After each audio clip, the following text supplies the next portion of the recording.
नमस्कार, स्वागत है आप सभी का डीडी न्यूज पर। आप देख रहे हैं मिड डे प्राइम। मैं हूं ऋतु वर्मा। अगले 1 घंटे में हम बात करेंगे देश भर की बड़ी खबरों की, बताएंगे कि दुनिया भर में कौन कौन सी खबरों पर है सबकी नजर, क्या चल रहा है खेल और अर्थ जगत में, और कुछ झलकियां फिल्म, कला और संस्कृति के क्षेत्र से। लेकिन सबसे पहले बड़ी खबरें। झारखंड दौरे के दूसरे दिन राष्ट्रपति द्रौपदी मुर्मू ने खूंटी के बिरसा मुंडा कॉलेज में आयोजित महिला स्वयं सहायता सम्मेलन में करीब 25,000 महिलाओं के साथ किया संवाद। स्वयं सहायता समूहों के जरिए महिलाओं की हो रही तरक्की पर जताई खुशी। राष्ट्रपति ने महिला स्वयं सहायता समूहों द्वारा बनाए गए उत्पादों के डेमो बूथ और स्टॉल का दौरा भी किया और समूह की महिलाओं से उनके उत्पादों के बारे में जानकारी ली।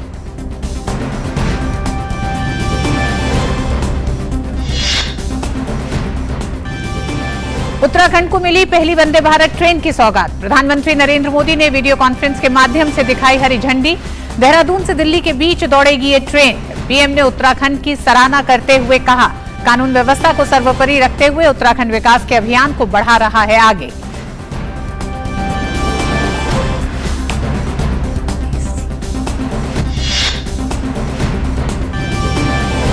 प्रधानमंत्री Narendra Modi Japan, Papua New Guinea और ऑस्ट्रेलिया का सफल दौरा कर पहुंचे स्वदेश। हवाई अड्डे पर पीएम मोदी का बीजेपी के राष्ट्रीय अध्यक्ष जेपी नड्डा समेत पार्टी कार्यकर्ताओं ने किया भव्य स्वागत।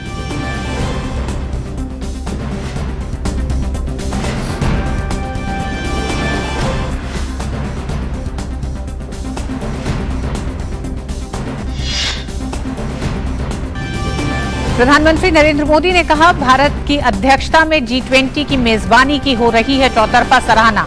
140 करोड़ देशवासियों को नए शिखर पर ले जाने का है लक्ष्य। भारत को सुनने और जानने के लिए आतुर है दुनिया।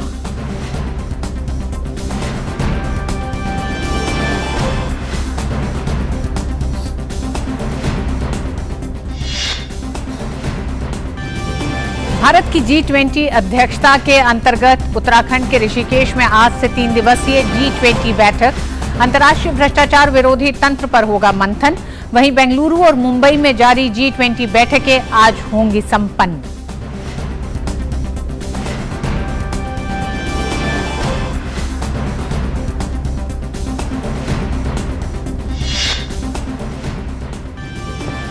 प्रधानमंत्री नरेंद्र मोदी आज वीडियो कॉन्फ्रेंस के जरिए खेलो इंडिया यूनिवर्सिटी गेम्स 2022 का करेंगे उद्घाटन। 10 दिवसीय आयोजन में देश भर के 207 विश्वविद्यालयों के 4,000 से अधिक एथलीट 21 खेलों में पदक के लिए प्रतिस्पर्धा करते आएंगे नजर।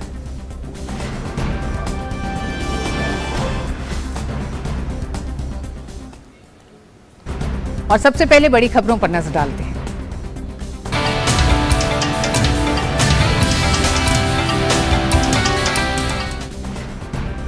प्रधानमंत्री नरेंद्र मोदी ने आज देहरादून से दिल्ली के लिए पहली वंदे भारत एक्सप्रेस को वीडियो कॉन्फ्रेंसिंग के माध्यम से हरी झंडी दिखाकर रवाना किया। पूरी तरह स्वदेश में निर्मित है और कवच तकनीक समेत सभी उन्नत सुरक्षा सुविधाओं से लैस है। प्रधानमंत्री के सार्वजनिक परिवहन के स्वच्छ साधन उपलब्ध कराने के दृष्टिकोण से प्रेरणा लेकर भारतीय रेल देश में रेल मार्गों को पूरी तरह से विद्युतीकृत करने की ओर बढ़ रही है।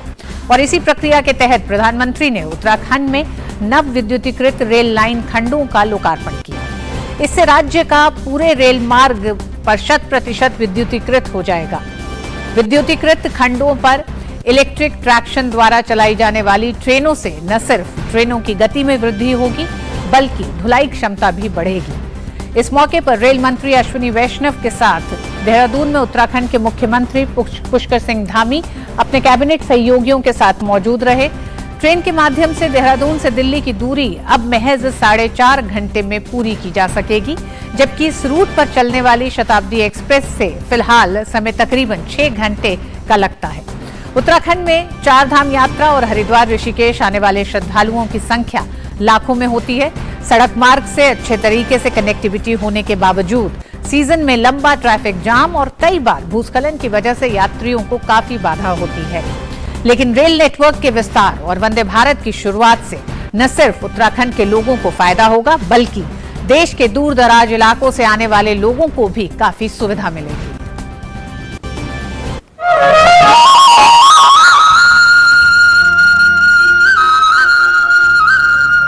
भारतवर्ष का उत्तराखंड राज्य जिसे देवभूमि भी कहा जाता है, अपने प्राकृतिक सौंदर्य, तीर्थ एवं पर्यटन स्थलों के लिए विश्व प्रसिद्ध है। इसके विकास में भारतीय रेल अहम भूमिका निभा रही है। राज्य में रेल कनेक्टिविटी और इंफ्रास्ट्रक्चर की अनेक विकास योजनाएं चल रही हैं, जिनमें नई रेल लाइन बिछाने का कार्य भी शामिल है। प्रधानमंत्री नरेंद्र मोदी जी के नेतृत्व में भारत आज तेज गति से आत्मनिर्भर बनने की दिशा में आगे बढ़ते हुए विश्व में अपनी पहचान बना रहा है। इस कार्य में योगदान देते हुए भारतीय रेल की आधुनिक स्वदेशी तकनीक और विश्व स्तरीय सुविधाओं से लैस वंदे भारत एक्सप्रेस आज विश्व में भारत की प्रगति और आधुनिकता का उदाहरण बन रही है। इस श्रृंखला को आगे बढ़ाते हुए माननीय प्रधानमंत्री जी देहरादून दिल्ली आनंद विहार वंदे भारत एक्सप्रेस का शुभारंभ और उत्तराखंड राज्य का रेल नेटवर्क 100% बिजलीकरण पूर्ण होने पर राष्ट्र को समर्पित कर रहे हैं। ये वंदे भारत एक्सप्रेस देवभूमि उत्तराखंड, उत्तर प्रदेश और दिल्ली के यात्रियों के लिए एक वरदान साबित होगी। इससे जहां उत्तराखंड में पर्यटन को तेज गति मिलेगी, वहीं यहां के अन्य उद्योगों और व्यापारिक गतिविधियों को प्रोत्साहन मिलेगा। जब से ये आधुनिक ट्रेनें शुरू हुई हैं, तब से करीब करीब 60 लाख लोग इन ट्रेनों में सफर कर चुके हैं। मैन्युफैक्चरिंग कौशल से लेकर सुरक्षा गारंटी तक, तेज रफ्तार से लेकर खूबसूरत डिजाइन तक, वंदे भारत तमाम खूबियों से संपन्न है। वंदे भारत एक्सप्रेस में लगाए गए जीपीएस आधारित passenger information system, touch free toilets, wifi infotainment सुविधा और गार्ड तथा ड्राइवर से बात करने की सुविधाओं ने इसे विश्व स्तरीय बनाया है। ट्रेन में मौजूद कवच, एंटी कोलिजन अवॉइडेंस सिस्टम व सीसीटीवी इसे सुरक्षित बनाते हैं। इस रेल सेवा से देहरादून और दिल्ली के बीच की यात्रा समय में कटौती होगी। केंद्र व राज्य की डबल इंजन सरकार उत्तराखंड राज्य के मौजूदा रेल नेटवर्क के विकास व विस्तार पर लगातार कार्य कर रही है। वर्ष 2013-14 से पहले जहां उत्तराखंड राज्य की रेल विकास परियोजनाओं का बजट 200 करोड़ रुपए वार्षिक से भी कम हुआ करता था, वर्ष 2023-24 में बढ़ाकर इसे 5000 करोड़ रुपए से भी अधिक कर दिया गया है। पर्यावरण सुरक्षित और प्रदूषण मुक्त रहे, इसे ध्यान में रखते हुए मिशन 100% इलेक्ट्रिफिकेशन के तहत उत्तराखंड राज्य का रेल नेटवर्क पूर्णतः विद्युतीकृत कर लिया गया है। ये भारतीय रेल को वर्ष 2030 तक नेट जीरो कार्बन उत्सर्जक बनाने में महत्वपूर्ण कदम है। रेल नेटवर्क के विस्तार की दृष्टि से भारतीय रेल द्वारा पर्वतीय क्षेत्र में ऋषिकेश से कर्णप्रयाग तक 125 किलोमीटर लंबी नई रेल लाइन का कार्य भी तेज गति के साथ पूरा किया जा रहा है, जो यहां के परिवहन और पर्यटन की अनवरत विकास धारा बनेगी। रेल परियोजनाओं और इंफ्रास्ट्रक्चर से उत्तराखंड की प्रगति सुनिश्चित हो रही है।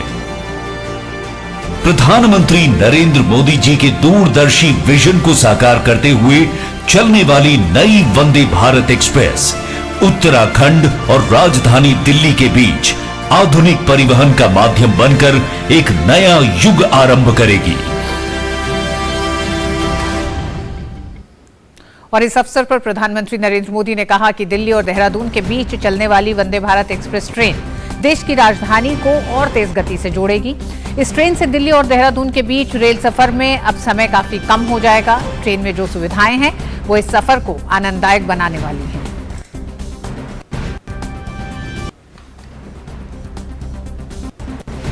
वंदे भारत एक्सप्रेस ट्रेन की बहुत बहुत बधाई। दिल्ली और देहरादून के बीच चलने वाली ये ट्रेन देश की राजधानी को देवभूमि से और तेज गति से जोड़ेगी। वंदे भारत से दिल्ली देहरादून के बीच रेल सफर में अब समय भी काफी कम हो जाएगा। इस ट्रेन की गति तो अपनी जगह है ही, जो सुविधाएं हैं वो भी सफर को आनंददायक बनाने वाली है। प्रधानमंत्री ने कहा कि आज पूरा विश्व भारत को उम्मीदों से देख रहा है। हमने जिस तरह अपनी अर्थव्यवस्था को मजबूती दी है, जिस तरह हम गरीबी से लड़ रहे हैं, उसने पूरी दुनिया का विश्वास जगा दिया है। आज पूरा विश्व भारत को बहुत उम्मीदों से देख रहा है। हम भारत के लोगों ने जिस तरह अपनी अर्थव्यवस्था को मजबूती दी है, जिस तरह हम गरीबी से लड़ रहे हैं, उसने पूरी दुनिया का विश्वास जगा दिया है। प्रधानमंत्री ने कहा कि उत्तराखंड में केंद्र सरकार का पूरा जोर विकास के नवरत्न पर है। बीजेपी सरकार का पूरा जोर विकास के नवरत्नों पर है। पहला रत्न केदारनाथ बद्रीनाथ धाम में 1300 करोड़ रुपए से पुनर्निर्माण का कार्य। दूसरा रत्न 2500 करोड़ रुपए की लागत से गौरीकुंड, केदारनाथ और गोविंद घाट, हेमकुंड साहब रोपवे का कार्य। तीसरा रत्न कुमायूं के पौराणिक मंदिरों को भव्य बनाने के लिए मानसखंड मंदिर माला मिशन का काम। चौथा रत्न पूरे राज्य में होम स्टे को बढ़ावा। मुझे बताया गया है कि राज्य में 4000 से अधिक होम स्टे रजिस्टर्ड हो चुके हैं।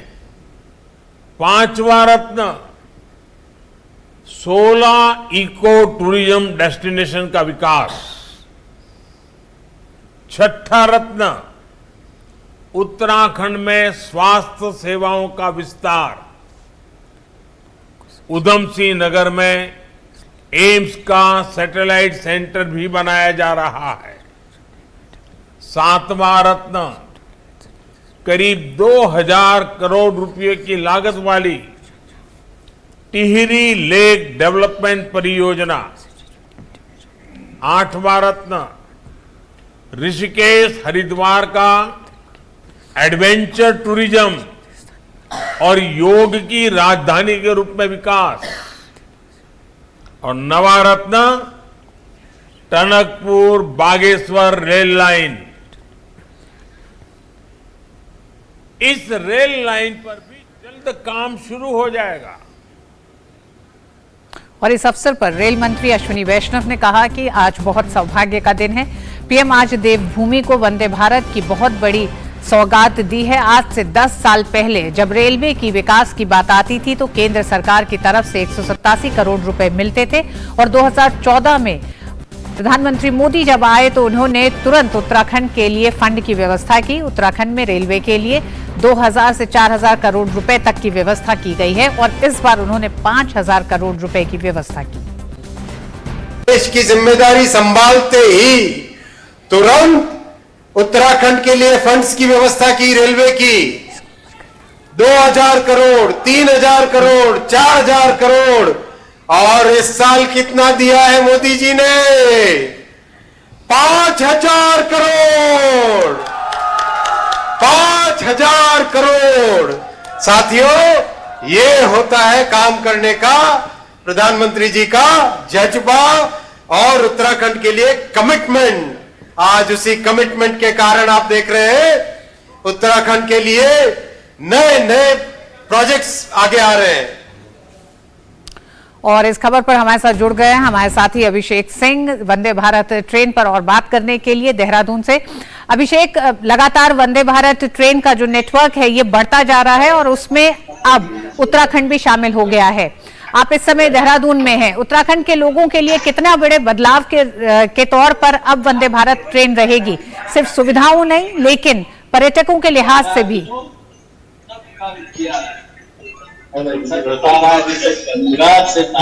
ऋतु, देखिए आपकी पूरी आवाज तो नहीं मिल पा रही है, लेकिन जहां तक मैं इस वक्त वंदे भारत में ही सफर कर रहा हूँ और वंदे भारत देहरादून से इस वक्त जो है हम लोग अभी हरिद्वार पहुंच रहे हैं। ट्रेन के अंदर रेल मंत्री भी साथ में सफर कर रहे हैं और तमाम आप समझिए कि तकरीबन 40 किलोमीटर का सफर अभी हमने तय किया है देहरादून से हरिद्वार का। लेकिन मैं आपको बताना चाहूंगा कि तकरीबन 4 जगहों पे ट्रेन रुकी। इसके स्वागत के लिए जो लोग उत्तराखंड के लोग वो इस ट्रेन की एक झलक पाने के लिए वो लगातार हम ट्रेन के बाहर देख रहे हैं कि हर जो छोटे बड़े हॉल्ट है वहां पर छोटे छोटे कार्यक्रम किया गया है ट्रेन का स्वागत के लिए। तो कितनी बड़ी खुशी है ये आप समझ सकते हैं पूरे उत्तराखंड के अंदर इस ट्रेन को लेकर के। और ये देवभूमि उत्तराखंड की पहली वंदे भारत ट्रेन भी है और इसको लेकर के 4.5 घंटे का सफर होगा। अब दिल्ली देहरादून के बीच में बहुत अच्छा सड़क मार्ग भी है, लेकिन बावजूद इसके जो रेल कनेक्टिविटी है उसमें बहुत ज्यादा 1 दशक के अंदर जो काम हुआ वो तो जरूर हुआ, लेकिन 1 दशक के अगर पहले की बात करें तो बहुत ज्यादा काम देखने को नहीं मिला है। और यही वजह है कि प्रधानमंत्री का जो विजन रहा है, जो प्रायोरिटी रही है 2014 के बाद से कि कनेक्टिविटी को सबसे पहले दुरुस्त किया जाए, क्योंकि अगर अर्थव्यवस्था को गति देनी है तो उसके लिए अच्छी कनेक्टिविटी की सबसे बड़ी जरूरत होती है। यही कारण कि सीमावर्ती राज्य, चाहे आप नॉर्थ ईस्ट की बात कर ले, जम्मू कश्मीर की बात कर ले या फिर हम उत्तराखंड की बात करते, हिमाचल की बात करते, तो जो रेल कनेक्टिविटी है उस पर काफी जोर दिया गया है। अब देखिए रेल कनेक्टिविटी का सबसे बड़ा फायदा क्या है कि माल ढुलाई भी आपको आसान हो जाएगी। पहाड़ी राज्यों में माल ढुलाई एक बहुत बड़ी समस्या होती है। और वंदे भारत जो कि एक आत्मनिर्भर होते भारत की एक नए भारत की आप कह सकते हैं पहचान है, उसको लेकर के किस तरीके का जो हमने प्लेटफॉर्म पे भी देखा देहरादून में कि जो लोग हैं हजारों की संख्या पहुंचे हुए, स्कूल के जो बच्चे हैं अपने स्कूल यूनिफॉर्म में वो इसमें है और कई स्कूल के बच्चे तो इस ट्रेन में साथ में सफर भी कर रहे हैं। जब उनसे हम पूछते हैं तो उनका कहना है कि हमने इतनी साफ सुथरी इतनी अत्याधुनिक ट्रेन नहीं देखी और इसके लिए हम प्रधानमंत्री नरेंद्र मोदी का धन्यवाद करते हैं। अभिषेक, मुझे कि ये नए भारत जिस तरीके से हम 5 ट्रिलियन इकोनॉमी की बात करते हैं तो ये वंदे भारत है, ये देश में तो लगातार चल ही रहा है, 17 वंदे भारत चल चुकी है, लेकिन अब इसका जो डिमांड है इस सेमी हाई स्पीड ट्रेन का डिमांड वो विदेशों तक से आ रहा है कि आप हमें ऐसी ट्रेन दीजिए। लेकिन प्रधानमंत्री ने जिस तरीके से आह्वान किया है सबसे पहले जो है ये देश में जो हमारी जरूरत है सभी कैपिटल्स को जोड़ने में वो होगी। 2023 के 15 अगस्त तक में हम 75 वंदे भारत चलाएंगे, 2024 तक में 480 ट्रेनें चलाएंगे और उसके बाद जो है हम इसका प्रोडक्शन करेंगे और ये भारत की एक ऐसी पहचान बनेगी जो दुनिया के अन्य देश, यूरोपीय देश देखो आप, एशियन कंट्रीज देखो, उनसे डिमांड आ रहा है। तो आप समझ सकते हैं कि क्या वर्ल्ड क्लास चीज है ये ट्रेन। और इसमें जो है सफर करने के लिए चाहे यहाँ के लोग हो, दिल्ली देहरादून में जो ज्यादा जाने वाले लोग हैं वो बताते हैं। अभी भी इसकी जो बुकिंग है आज तो इसका जो है ये इनॉग्रल रन है, लेकिन कल से जब इसका ऑपरेशन रन शुरू होगा तो बता रहे हैं कि सारी टिकट जो है वो फुल है। तो दिल्ली देहरादून वालों के लिए बहुत बड़ी खबर है, सिर्फ 4.5 घंटे में दिल्ली से देहरादून, देहरादून से दिल्ली, जबकि शताब्दी 6 घंटे का समय लेती है। जी अभिषेक, आपसे इस समय बात करते हुए जो ये कहा जाता है वंदे भारत ट्रेन के लिए कि तमाम अत्याधुनिक सुविधाओं से लैस ये ट्रेन है, पहली ट्रेन से लेकर 17 तक कई सुविधाएं जोड़ी गई हैं, उसमें एक वाईफाई की कनेक्टिविटी भी अगर हम देखें तो इस समय आप सफर कर रहे हैं और हमसे बहुत आराम से बात कर पा रहे हैं। ऋतु माफ कीजिएगा, बिल्कुल भी नेटवर्क प्रॉब्लम के कारण आवाज नहीं आ रही, लेकिन मैं आपको बताऊंगा कि हम लोग अभी हरिद्वार पहुंचे और यहाँ पर बाबा रामदेव, चिन्मयानंद स्वामी, जो तमाम जो हरिद्वार के लोग हैं, हमने देहरादून में भी देखा मुख्यमंत्री पुष्कर सिंह धामी अपनी पूरी कैबिनेट के साथ वहां पे मौजूद थे और यहाँ भी और आगे भी जैसे जैसे ट्रेन है तो उसकी स्वागत के लिए जो है वो लोग लगातार जो है वो इंतजार कर रहे हैं। जी अभिषेक, और जो बड़ी चीज मैं आपको इसमें बिल्कुल जोड़ना चाहूंगा कि विद्युतीकरण, उत्तराखंड में विद्युतीकरण जो है 347 किलोमीटर का रेल रूट जो है ये नेटवर्क है उसका 100% विद्युतीकरण का भी प्रधानमंत्री ने उसको भी राष्ट्र को समर्पित किया। अब उत्तराखंड की रोड रेलवे के उस मैप में शुमार हो चुका है जहाँ पे 100% इलेक्ट्रिफिकेशन है। काफी इससे फायदा होगा माल ढुलाई को लेकर के उत्तराखंड में। साथ साथ आप एक दशक पहले आप देखेंगे कि उत्तराखंड के अंदर जो रेलवे नेटवर्क जितना था उतना ही है। आप आजादी के बाद से उठा के देख लीजिए रेल नेटवर्क में कोई इजाफा नहीं हुआ। प्रधानमंत्री ने 4 धाम की रेल नेटवर्क की बात की। इसके साथ रेल कनेक्टिविटी को लेकर देश में लगातार जो काम हो रहा है उसमें वंदे भारत ट्रेन एक मील का पत्थर साबित हो रही है। बहुत बहुत धन्यवाद अभिषेक पूरी जानकारी के लिए। और मिड डे प्राइम में वक्त एक छोटे से ब्रेक का, आप देखते रहिए डीडी न्यूज। अर्जुन 10th में you made us really proud. अब आगे क्या सोचा है? पापा मैंने आईआईटी जाना है और इंजीनियर बनना है। थिंक आईआईटी, थिंक विद्या मंदिर। आपकी जिंदगी में कौन जीतता है, दिल या दिमाग? दिमाग समझा रहा है घी तेल कम खाओ तंदुरुस्त रहोगे, पर दिल ललचा रहा है। अंकल जी रोज पराठे दबाते हैं, कुछ नहीं हुआ। दिमाग बनाता है। कल को ऐसी बीमारियां हो गई कुछ खा ही ना पाओ तो क्या फायदा? इसलिए आधे लड्डू से काम चलाओ। पर दिल जिद करता है खाऊंगा तो पूरा ही। इसलिए सोचिए आपकी जिंदगी में हर दिन कौन जीतता है, क्योंकि तंदुरुस्ती दिल से ज्यादा दिमाग का खेल है। आज से ही खाने में चीनी, नमक और तेल कम कीजिए।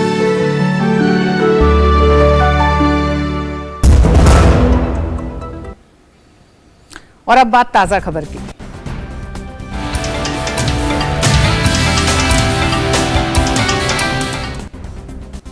प्रधानमंत्री नरेंद्र मोदी 3 देशों जापान, पापुआ न्यू गिनी और ऑस्ट्रेलिया की अपनी सफल यात्रा के बाद आज स्वदेश लौट आए।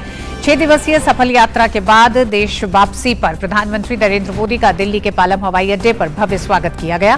भारतीय जनता पार्टी के राष्ट्रीय अध्यक्ष जेपी नड्डा, विदेश राज्य मंत्री मीनाक्षी लेखी, पूर्व केंद्रीय मंत्री हर्षवर्धन, दिल्ली के भाजपा सांसद हंसराज हंस समेत सैकड़ों कार्यकर्ता पीएम मोदी का स्वागत करने के लिए पालम हवाई अड्डे पर जमा हुए। पीएम मोदी ने अपने अभिनंदन कार्यक्रम को संबोधित करते हुए कहा कि मैं दुनिया के देशों में जाकर भारत के सामर्थ्य की बात करता हूं। मेरे देश की महान संस्कृति का गौरवगान करते हुए मैं आंखें नीची नहीं करता हूं, आंखें मिलाकर बात करता हूं। मैं दुनिया के देशों में जाकर के दुनिया के महापुरुषों को मिलकर के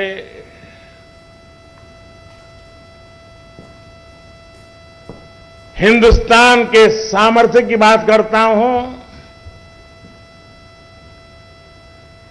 हिंदुस्तान की युवा पीढ़ी की टैलेंट की चर्चा करता हूं और अवसर मिलने पर भारत कैसे खिल उठता है, भारत के नौजवान कैसा पराक्रम करके दिखाते हैं, ये बात मैं दुनिया में जाकर के बताता हूं।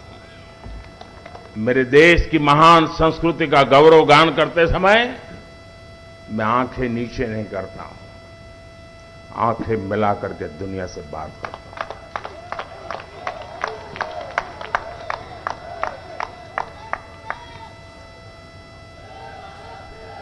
और ये सामर्थ्य क्यों आया है? ये सामर्थ्य इसलिए है क्योंकि हमारे देश ने पूर्ण बहुमत वाली सरकार बनाई है। आप सबने देश को पूर्ण बहुमत वाली सरकार बनाई है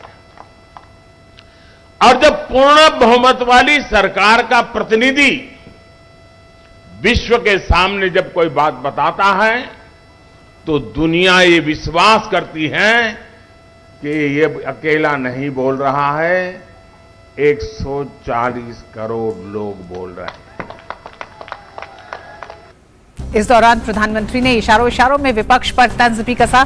दरअसल कई विपक्षी दलों ने संसद के नए भवन के उद्घाटन कार्यक्रम का बहिष्कार किया है।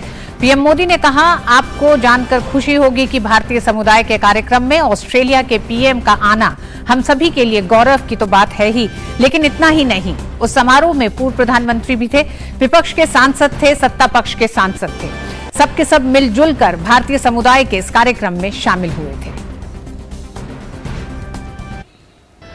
भारतीय समुदाय का जो कार्यक्रम था वहां ऑस्ट्रेलिया के प्रधानमंत्री का आना गौरव की बात थी। लेकिन इतना ही नहीं, उस समारोह में पूर्व प्रधानमंत्री भी थे।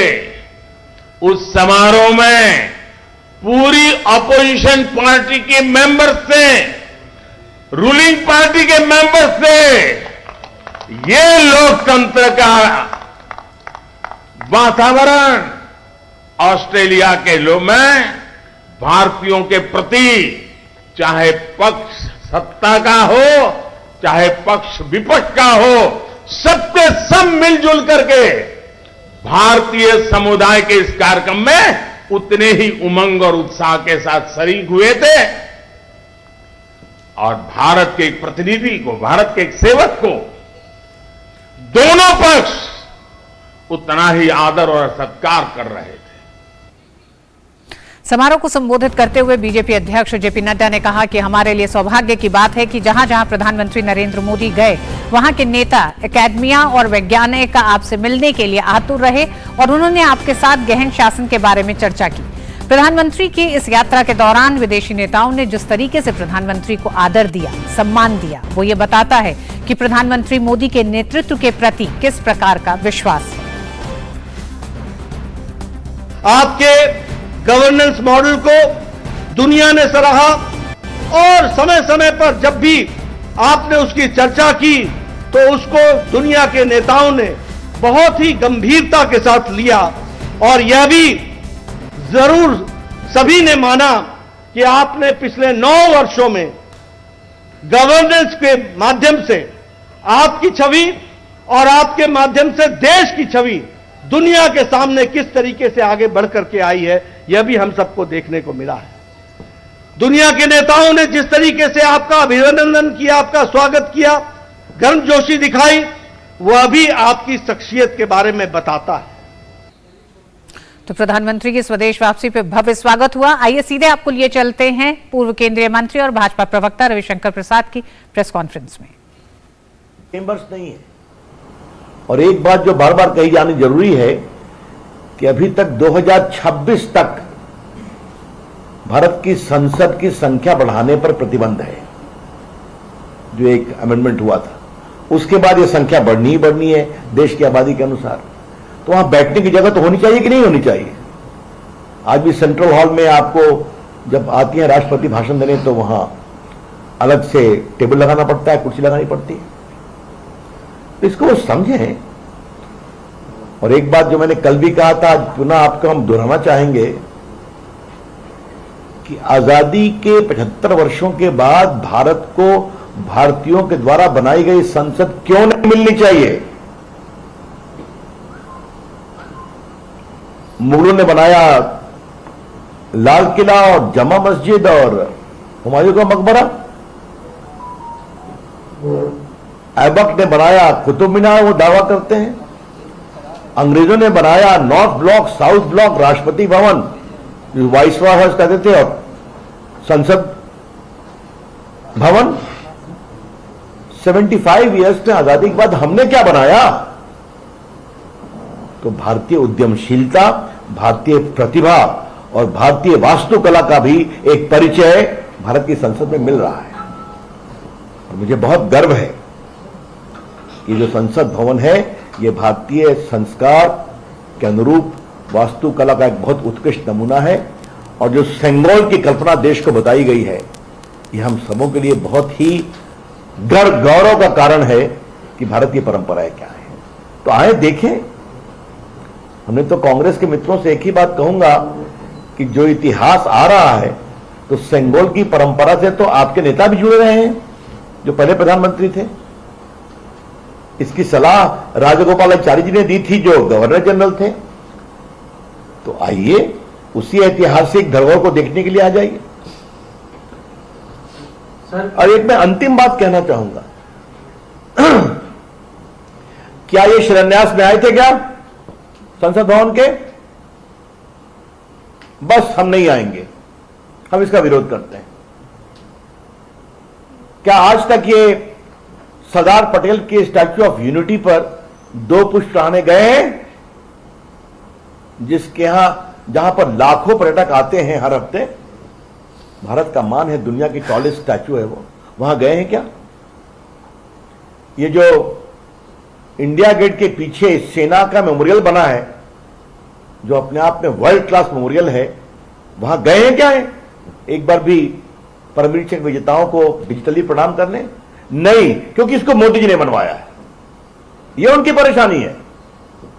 भाई आप नहीं किए, मोदी जी चुनकर आए, तो ये हो रही है ना बात। और एक बात मैं अंतिम स्पष्ट करना चाहता हूं, राष्ट्रपति जी का पूरा सम्मान है, हम सभी सम्मान करते हैं।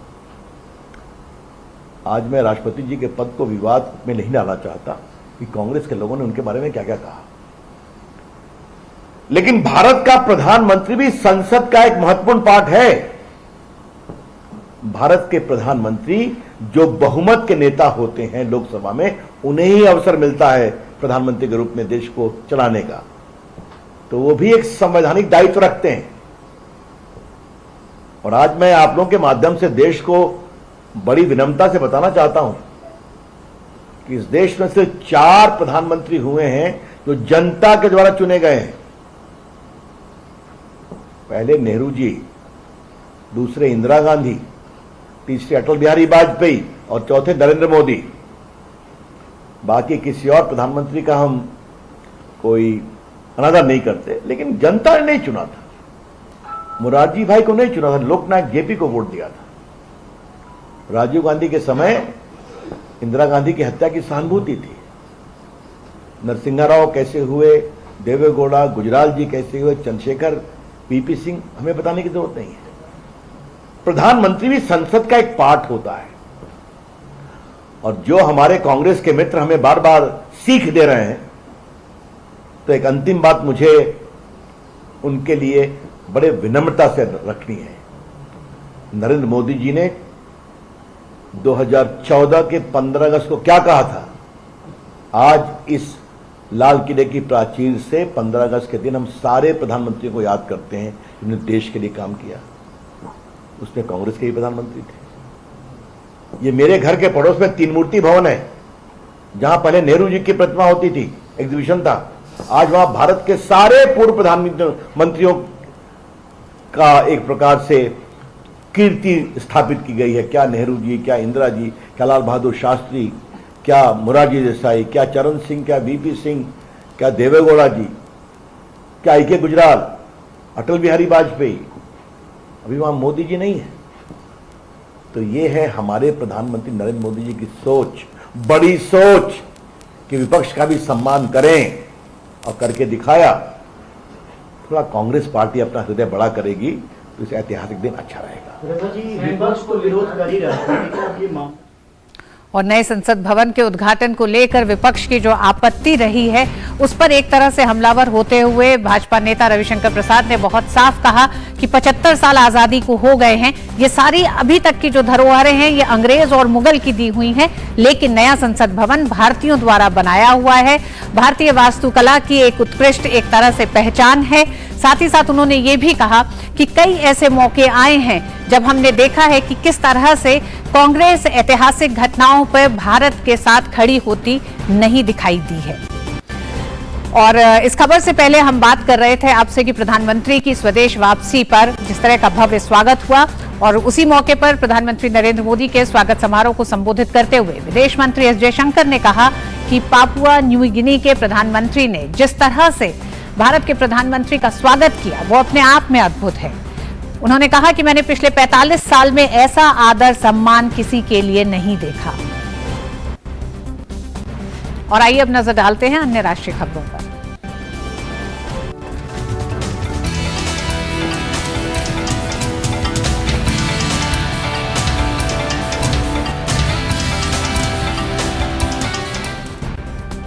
तमिलनाडु की राजधानी चेन्नई में राजभवन में आयोजित एक प्रेस वार्ता में केंद्रीय वित्त मंत्री निर्मला सीतारमण ने नई संसद पर विपक्ष के नकारात्मक रुख पर कहा कि संसद लोकतंत्र का मंदिर है, यहां तक कि पीएम भी इसके कदमों पर झुककर संसद में प्रवेश करते हैं। उन्होंने विपक्ष से विनम्रतापूर्वक अनुरोध किया और विपक्षी नेताओं से अपने रुख में बदलाव की अपील की। उन्होंने संसद में सेंगोल को स्थापित करने पर कहा कि सत्ता के हस्तांतरण के लिए विभिन्न परंपराओं की मान्यता पूरी दुनिया में है। उन्होंने कहा कि ईस्ट इंडिया कंपनी के द्वारा ब्रिटिश राज को सत्ता हस्तांतरित किए जाने के मौके पर इलाहाबाद के पवित्र संगम पर अंग्रेजों ने क्वीन विक्टोरिया के नाम से सत्ता का घोषणा पत्र पढ़वाया गया था। और नई संसद के उद्घाटन पर विपक्ष के नकारात्मक रुख पर केंद्रीय मंत्री हरदीप सिंह पुरी ने विपक्ष को आड़े हाथों लिया है। हरदीप सिंह पुरी ने कहा कि कुछ विपक्षी दलों ने संविधान से कुछ अनुच्छेद बोले हैं और उस आधार पर हमें सलाह दे रहे हैं। हरदीप सिंह पुरी ने कहा कि संसद के उपभवन का उद्घाटन तत्कालीन प्रधानमंत्री इंदिरा गांधी ने किया था। ऐसे में विरोध करने वालों के पास अपने लिए अलग मानक हैं और दूसरों के लिए अलग। पुरी ने कहा कि विपक्षी दलों को नई संसद के उद्घाटन समारोह में शामिल होना चाहिए। Somebody turned around and said, नहीं वो तो पार्लियामेंट के एनेक्स और लाइब्रेरी को आप क्यों मिक्स कर रहे हो पार्लियामेंट के साथ? अरे भाई आपने पार्लियामेंट बनाया होता तब भी वो भी आप ही ने करना था ना। अगर आपने बनाया होता, एक ने आपने बनाया नहीं, अब कम से कम join in the celebration and now you are trying to find fault. नई संसद में सेंगोल को स्थापित किए जाने पर भारत के पहले भारतीय गवर्नर जनरल और स्वतंत्रता सेनानी सी राजागोपालाचारी के परपोते CR केसवन ने प्रधानमंत्री नरेंद्र मोदी का धन्यवाद किया है। उन्होंने कहा कि पीएम मोदी ने इस पवित्र राजदंड सेंगोल को फिर से जीवंत कर दिया है। केसवन ने कहा कि पीएम मोदी भारतीय संस्कृति और सभ्यता के ज्ञाता हैं और वे ही इस सेंगोल को वापस ला सकते थे।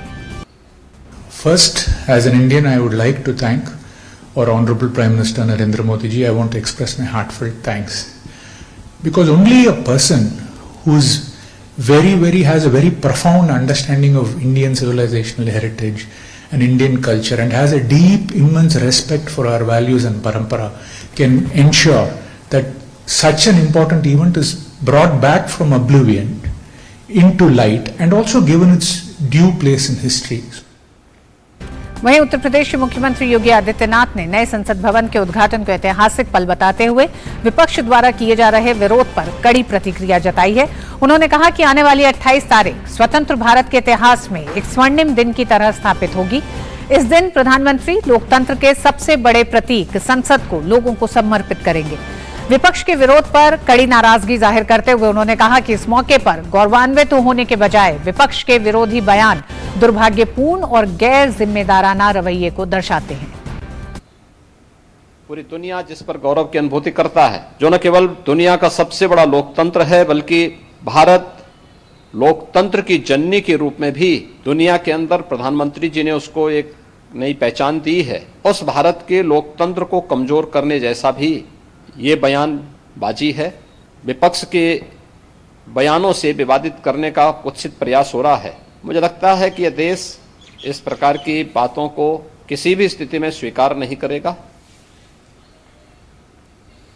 और मिड डे प्राइम में वक्त एक छोटे से ब्रेक का है। आप देखते रहिए डीडी न्यूज। अर्जुन, 10th में you made us really proud. अब आगे क्या सोचा है? पापा, मैंने IIT जाना है और इंजीनियर बनना है। Think IIT, think Vidya Mandir.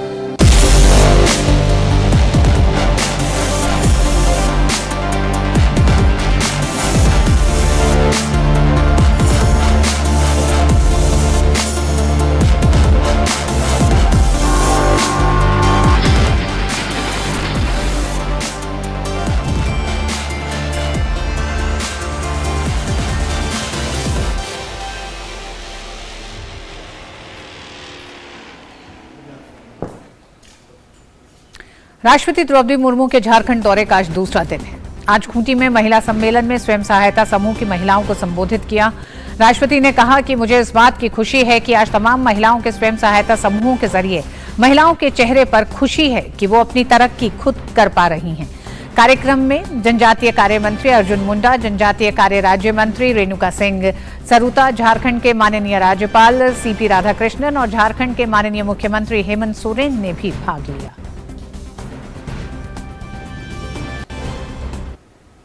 महिलाओं को बहुत सारे चीजें सरकार द्वारा, टेक्नोलॉजी द्वारा, ट्रेनिंग द्वारा उनको सिखाया जाता है और कुछ रुपया महिलाओं के पास केवल धान के अलावा या फॉरेस्ट प्रोडक्ट के अलावा और कुछ भी नहीं था।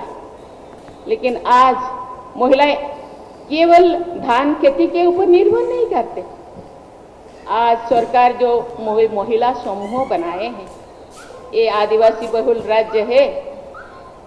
26% आदिवासी इस राज्य में है, उसका 50% आप बोले तो मुझे लगता है 1 करोड़ से ज्यादा आदिवासी रहते हैं इस झारखंड में, लेकिन आधा है महिलाएं। ये महिला सशक्त है। राष्ट्रपति ने भगवान बिरसा मुंडा को याद करते हुए कहा कि देश के निर्माण के साथ साथ उनका योगदान आदिवासियों के विकास और उत्थान के लिए सदैव याद किया जाएगा। सभी देशवासियों की ओर से मैं भगवान बिरसा की जन्मस्थली तथा क्रांतिकारियों की बलिदान स्थली खूंटी के प्रति मैं नमन करती हूँ। ये पवित्र माटी धरती के मिट्टी को मैं अपने सर में लगाना चाहती हूँ। मुझे हमेशा ये सोचकर आश्चर्य होता है कि कुल 25 वर्ष से भी कम अवधि के अपने जीवन काल में भगवान बिरसा मुंडा ने क्या नहीं किया। विश्व के सबसे बड़े साम्राज्यों की चुनौती को देते हुए भगवान बिरसा ने गर्जना की थी, अबुआ राज एटे जाना, महारानी राज टूटे जाना। अर्थात हमारा राज शुरू हुआ और महारानी विक्टोरिया की राज अंत हुआ। केंद्रीय रक्षा मंत्री राजनाथ सिंह ने आज दिल्ली में आयोजित हुए डीआरडीओ एकेडमिया कॉन्क्लेव में हिस्सा लिया। इस दौरान केंद्रीय रक्षा मंत्री ने कहा कि किसी भी देश के विकास में रिसर्च एक महत्वपूर्ण भूमिका निभाती है। जब तक हम रिसर्च नहीं करेंगे तब तक हम नई नई तकनीक को अपना नहीं पाएंगे। आज अर्थव्यवस्था, राजनीति, समाज, कृषि और कनेक्टिविटी आदि सभी सेक्टर में रिसर्च और तकनीक का समावेश काफी हद तक हो चुका है। उन्होंने कहा कि डीआरडीओ और एकेडमिया के बीच साझेदारी नई ऊंचाइयों पर पहुंच रही है। ये साझेदारी नए संसाधन को अनलॉक करेगी और इससे न केवल डीआरडीओ और एकेडमिया बल्कि हमारा पूरा देश लाभान्वित होगा। और अब बात करते हैं देश भर में जारी G20 बैठकों के बारे में।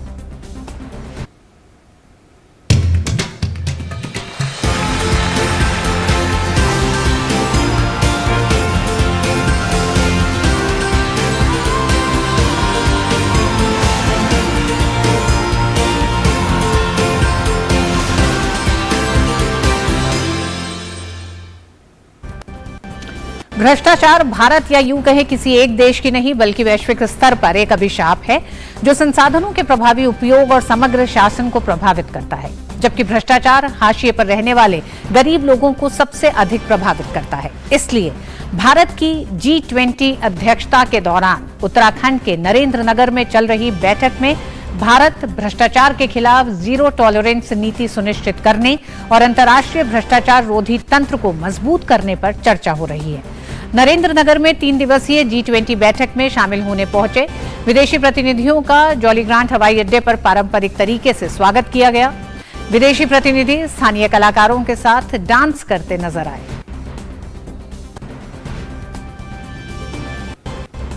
G20 भ्रष्टाचार विरोधी कार्यसमूह की दूसरी बैठक के पहले दिन रक्षा और पर्यटन राज्य मंत्री अजय भट्ट शामिल हुए। उनसे विशेष बातचीत की हमारे संवाददाता नीरज सिंह ने। उत्तराखंड में एंटी करप्शन पर सेकंड वर्किंग बैठक है वो हो रही है और इस समय अजय भट्ट जी हमारे साथ हैं जो बैठक में भी मौजूद थे और जो बता रहे थे कि भारत किस तरह से करप्शन के खिलाफ लगातार कदम उठा रहा है। भट्ट साहब, करप्शन एक बड़ी चुनौती है। बिल्कुल चुनौती है, ये सारे विश्व के लिए आज चुनौती है। ये एक किस्म से इंटरनेशनल जिसे हम कहते हैं वो समस्या बन गई है। इसको अकेले नहीं लड़ा जा सकता है, इसके लिए आपस में कोऑपरेशन होना बहुत जरूरी है, जिसकी अलग हमने जगाई है। पहला जो समिट था उसके बाद ये आज दूसरा समिट देवभूमि उत्तराखंड में हो रहा है, पवित्र भूमि से इसका आगाज किया जा रहा है। तीसरा कलकत्ता में होगा। ये लगातार अब बढ़ने वाला कार्यक्रम है, एक किस्म से आंदोलन बन चुका है, क्योंकि जो भ्रष्टाचार का दीमक है वो सब देशों को एक किस्म से चट कर रहा है। ये भी देखने में आता है कि एक देश में कोई व्यक्ति करप्शन करके दूसरे देश में भाग जाता है और फिर उसको लाना बड़ा मुश्किल होता है, तो एक सहमति भी बनाई जा रही है। बिल्कुल, ये तो यही इसका मकसद है क्योंकि हमने कहा है कि वसुधैव कुटुंबकम, हम सारे विश्व को एक परिवार मानते हैं। और हमारा जो इस समय का इसका स्लोगन है one earth, one family and one future, यानी हम परिवार की तरफ से मानते हैं कि हमारी धरती एक है, पूरा विश्व एक है, हमारा परिवार एक है। हम जिएंगे या मरेंगे, नाव चलेगी या डूबेगी, एक साथ जाएंगे, क्योंकि फ्यूचर एक है। तो करप्शन ने जो फ्यूचर पर वार किया है, वो वार को रोकने के लिए आज जो सहयोग हो गया है सब जगह, जो हमारी संधियां होंगी, सहयोग होगा, कोऑपरेशन होगा, वही तो इसका मूल मंत्र है कि अगर मेरे यहां कोई क्राइम करता है, आपके वहां आता है, तो आपकी ड्यूटी है अकॉर्डिंग टू इंटरनेशनल लॉ, आप उसको हमको सौंपेंगे, हमको देंगे।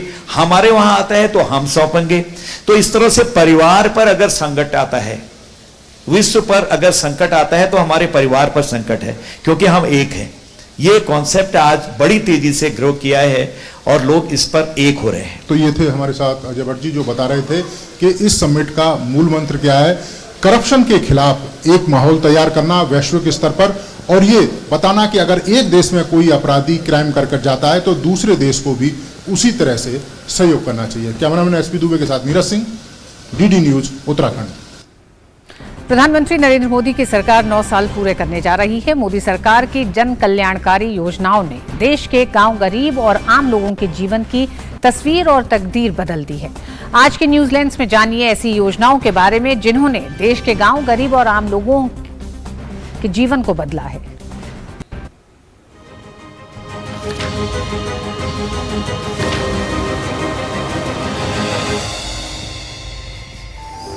मोदी सरकार की जन कल्याणकारी योजनाओं ने देश के गांव, गरीबों और आम लोगों के जीवन की तस्वीर और तकदीर बदल दी है।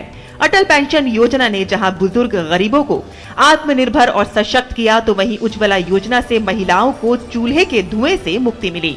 पीएम किसान सम्मान निधि ने जहां किसानों को खाद और बीज की चिंता से मुक्त किया, तो वहीं फसल बीमा योजना ने आपदा में फसल बर्बाद होने पर भी उन्हें संबल प्रदान किया। आयुष्मान भारत ने गरीबों को स्वास्थ्य परेशानी की चिंता से मुक्त किया, तो वहीं आवास योजना से गरीबों को अपना पक्का घर मिला। चलिए आपको बताते हैं कि इन योजनाओं से कितने गरीबों को लाभ मिल रहा है और ये कैसे गरीबों का सहारा बन रही हैं। सबसे पहले अगर बात करें जनधन योजना की, तो देश के अंतिम व्यक्ति तक बैंकिंग सुविधा को पहुंचाने के लिए मोदी सरकार की ओर से 15 अगस्त 2014 को प्रधानमंत्री जनधन योजना की शुरुआत की गई थी। तब से लेकर अब तक इस योजना के तहत 49 करोड़ से ज्यादा लोग बैंक में अपना खाता खुलवा चुके हैं। अगर बात करें अटल पेंशन योजना की, तो प्रधानमंत्री नरेंद्र मोदी ने 9 मई 2015 को असंगठित क्षेत्र में मजदूरों को वृद्धावस्था में आय की सुरक्षा देने के उद्देश्य से ये योजना शुरू की थी। इस योजना के तहत 60 वर्ष की आयु के बाद न्यूनतम पेंशन प्रदान की जाती है। अब तक 5 करोड़ से ज्यादा लोग अटल पेंशन योजना से जुड़ चुके हैं। अगर बात करें मोदी सरकार की लोकप्रिय योजनाओं में शुमार उज्ज्वला योजना की, तो 1 मई 2016 को गरीब महिलाओं को चूल्हे के धुएं से मुक्ति दिलाने के लिए प्रधानमंत्री उज्ज्वला योजना की शुरुआत की गई थी और अब तक 9.5 करोड़ से ज्यादा गैस कनेक्शन इस योजना के तहत दिए जा चुके हैं। अगर बात करें दुनिया की सबसे बड़ी स्वास्थ्य योजना आयुष्मान भारत योजना की, तो इस योजना के तहत प्रति परिवार प्रति वर्ष 5 लाख रुपए तक का मुफ्त इलाज मुहैया कराया जाता है। इस योजना के तहत अब तक 23 करोड़ से ज्यादा आयुष्मान कार्ड बनाए जा चुके हैं। अगर बात करें सरकार की महत्वाकांक्षी योजनाओं में से एक पीएम किसान सम्मान निधि योजना की, तो इस योजना को मोदी सरकार द्वारा साल 2019 में शुरू किया गया, जिसके तहत सरकार हर लाभार्थी किसान के खाते में 6,000 रुपए सालाना ट्रांसफर करती है और अब तक इस योजना के तहत 2-2 हजार की 13 किस्तें किसानों के खाते में ट्रांसफर की जा चुकी हैं। अगर बात करें प्रधानमंत्री फसल बीमा योजना की, तो किसानों को किसी भी प्राकृतिक आपदा के कारण फसल में हुई हानि पर बीमा कवर देने के लिए प्रधानमंत्री फसल बीमा योजना शुरू की गई थी और अब तक करोड़ों किसान इस योजना से लाभान्वित हो चुके हैं।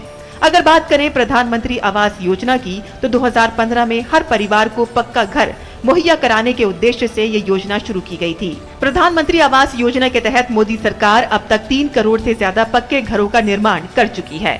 जानकारों के मुताबिक मोदी सरकार ने सबका साथ, सबका विकास, सबका प्रयास और सबका विश्वास के मंत्र पर चलते हुए इन जन कल्याणकारी योजनाओं से देश के गांव, गरीब और आम लोगों के जीवन की तस्वीर तकदीर बदलती है। आज इन योजनाओं से समाज के अंतिम व्यक्ति की समृद्धि सुनिश्चित हो रही है। Bureau report, DD news.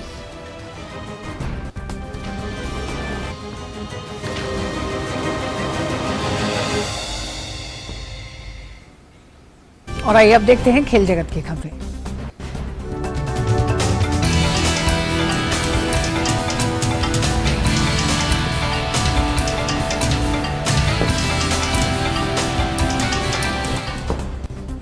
और खेल की खबरों के साथ जुड़ गए हैं हमारे साथ गौरव जी। गौरव, क्या सुर्खियां आज खेल जगत की? शुक्रिया रितु। और खेलों की शुरुआत करेंगे खेलो इंडिया यूनिवर्सिटी गेम्स की खबरों के साथ, जहां खेलो इंडिया यूनिवर्सिटी गेम्स 2022 का उद्घाटन आज प्रधानमंत्री नरेंद्र मोदी वर्चुअल माध्यम से करेंगे। लखनऊ के बाबू बनारसी दास विश्वविद्यालय में आयोजित एक भव्य कार्यक्रम में मुख्यमंत्री योगी आदित्यनाथ और केंद्रीय खेल मंत्री अनुराग सिंह ठाकुर भी मौजूद रहेंगे। 3 जून को समाप्त होने वाले इस 10 दिवसीय आयोजन में देश भर के 207 विश्वविद्यालयों के लगभग 4008 एथलीट 21 खेलों में पदक के लिए प्रतिस्पर्धा करते नजर आएंगे। उत्तर प्रदेश तैयार है खेलो इंडिया यूनिवर्सिटी गेम्स 2022 की मेजबानी के लिए। खेलो इंडिया यूनिवर्सिटी गेम्स के तीसरे संस्करण का भव्य उद्घाटन गुरुवार को लखनऊ के बाबू बनारसी दास विश्वविद्यालय में होगा। इस खेल समागम का उद्घाटन प्रधानमंत्री नरेंद्र मोदी वर्चुअल माध्यम से करेंगे। साथ ही उत्तर प्रदेश के मुख्यमंत्री योगी आदित्यनाथ और केंद्रीय खेल मंत्री अनुराग सिंह ठाकुर सहित कई गणमान्य व्यक्ति भी कार्यक्रम में मौजूद रहेंगे। उत्तर प्रदेश में पहली बार आयोजित हो रहे खेलो इंडिया यूनिवर्सिटी गेम्स का आयोजन लखनऊ के साथ साथ वाराणसी, ग्रेटर नोएडा और गोरखपुर में किया जाएगा। हालांकि निशानेबाजी की स्पर्धा नई दिल्ली में होगी। 3 जून को समाप्त होने वाले इस 10 दिवसीय आयोजन में देश भर के 207 विश्वविद्यालयों के लगभग 4008 एथलीट 21 खेलों में पदक के लिए प्रतिस्पर्धा करते नजर आएंगे, जो खेलो इंडिया यूनिवर्सिटी गेम्स में अब तक का सबसे बड़ा दल होगा। खेलो इंडिया यूनिवर्सिटी गेम्स के इस संस्करण में रोइंग इवेंट की शुरुआत हो रही है। रोइंग प्रतियोगिता का आयोजन गोरखपुर की प्राकृतिक झील रामगढ़ ताल में की जाएगी। वाराणसी को भी 2 खेलों की मेजबानी मिली है, जिसमें योगासन व कुश्ती की प्रतियोगिताएं शामिल हैं। कुश्ती की प्रतियोगिताएं 26 मई से लेकर 29 मई तक चलेंगी, तो वहीं योगासन की प्रतियोगिताएं 1 से लेकर 3 जून तक आयोजित की जाएंगी। इन खेलों के आयोजन को लेकर बनारस पूरी तरह से तैयार है। वहीं खेलों में हिस्सा लेने वाले प्रतिभागियों में भी गजब का उत्साह नजर आ रहा है। अलग अलग खेलों में हिस्सा लेने वाले खिलाड़ी तैयारियों में जुट चुके हैं। कुल मिलाकर खेलो इंडिया यूनिवर्सिटी गेम्स 2023 के लिए मंच तैयार है। अब बस इंतजार है खेलों के औपचारिक उद्घाटन का। Sports desk, DD news. तो वाकई वाटर स्पोर्ट्स का जो खेल है वो भी डेब्यू करने के लिए खेलो इंडिया यूनिवर्सिटी गेम्स में तैयार है। अब बात कर लेते हैं बैडमिंटन की। भारतीय बैडमिंटन स्टार पीवी सिंधु ने मलेशिया मास्टर्स बैडमिंटन टूर्नामेंट के क्वार्टर फाइनल में जगह बना ली है। सिंधु ने अंतिम 16 के मुकाबले में दुनिया की 28वें नंबर की जापान की आया ओहोरी को हराने में सफलता पाई। सिंधु ने मुकाबले को सीधे गेम में 21-16, 21-11 से अपने नाम किया। क्वार्टर फाइनल में सिंधु का सामना अब चीन की झांग ही से होगा। वहीं पुरुष एकल में एचएस प्रणॉय ने शानदार प्रदर्शन करते हुए अंतिम 8 में प्रवेश किया। अंतिम 16 के मुकाबले में प्रणॉय ने ऑल इंग्लैंड चैंपियन चीन के ली शी फेंग के खिलाफ पहला गेम हारने के बाद शानदार वापसी करते हुए मुकाबले को 13-21, 21-16, 21-11 से अपने नाम करके क्वार्टर फाइनल में प्रवेश किया, जहां अब उनका सामना जापान के केंटा निशिमोटो से होगा। और अब बात कर लेते हैं फुटबॉल की। लुटारो मार्टिनेज ने 2 गोल की मदद से इंटर मिलान ने फियोरेंटीना को हराकर लगातार दूसरी बार कोपा इटालिया खिताब जीत लिया है। हालांकि फियोरेंटीना ने आक्रामक शुरुआत करते हुए तीसरे मिनट में गोल कर बढ़त हासिल कर ली थी, लेकिन मार्टिनेज के डबल गोल ने इंटर मिलान को खिताबी जीत दिला दी। गौरतलब है कि फियोरेंटीना का सामना वेस्ट हैम से 7 जून को यूरोपा कॉन्फ्रेंस लीग के फाइनल में होगा, जबकि इंटर का सामना 10 जून को चैंपियंस लीग के फाइनल में मैनचेस्टर सिटी से होगा। और अब बात कर लेते हैं आईपीएल की। आईपीएल के एलिमिनेटर मुकाबले में मुंबई इंडियंस ने लखनऊ सुपर जायंट्स को 81 रन से हरा दिया। इसके साथ ही मुंबई की टीम दूसरे क्वालीफायर में पहुंच गई है। यहां मुंबई का सामना गुजरात टाइटंस से होगा। मुंबई इंडियंस ने टॉस जीतकर पहले बल्लेबाजी करते हुए 8 विकेट पर 182 रन बनाए थे, जिसके जवाब में लखनऊ की टीम सिर्फ 101 रन ही बना पाई। इस मैच में मुंबई के लिए बल्ले से सभी खिलाड़ियों ने योगदान दिया। सबसे ज्यादा 41 रन ग्रीन ने बनाए। वहीं लखनऊ के लिए नवीन उल हक ने 4 और यश ठाकुर ने 3 विकेट लिए। दूसरी पारी में लखनऊ के लिए सबसे ज्यादा 40 रन मार्कस स्टोइनिस ने बनाए। मुंबई के आकाश मधवाल ने 5 विकेट लिए।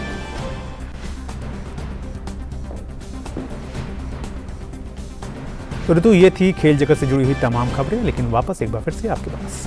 बहुत बहुत धन्यवाद गौरव इन तमाम खबरों के लिए।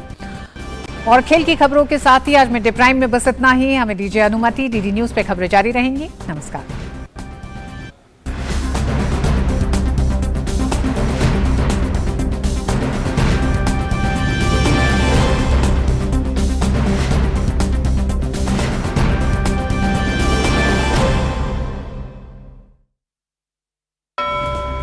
प्रधानमंत्री